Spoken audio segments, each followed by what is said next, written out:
Many people have asked me, why in Breslov don't they have a Rebbe?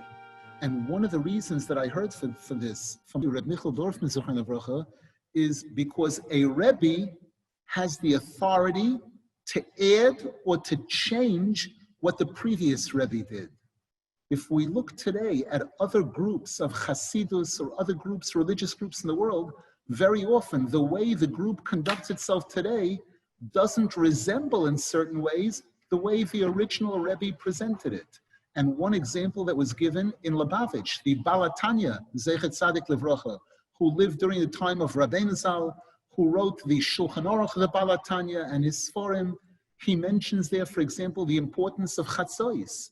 He speaks about the importance of getting up at midnight every single night.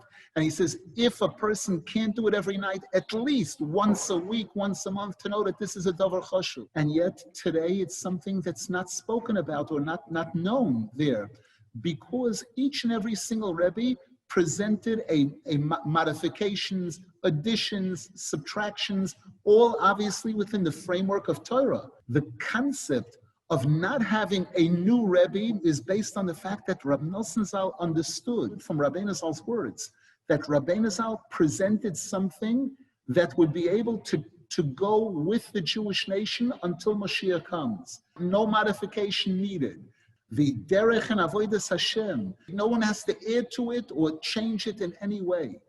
That's the difference between a Talmud and a Rebbe. That a Talmud cannot change chas v'sholom, or what the Rebbe presented. If there were a new Rebbe, it could mean presenting new ideas, new changes. And this was stressed especially regarding when we come to Uman, when we come to our Rebbe. If a person is coming to the Rebbe as a leader, as a religious leader, as an admor, he himself is a leader, and students are flocking, that's not what Rabbeinu Zal was looking for. That's not what was described and passed down from generation to generation in how a person comes to the tzaddik. It's always a Talmud coming to the Rebbe, that kind of yira.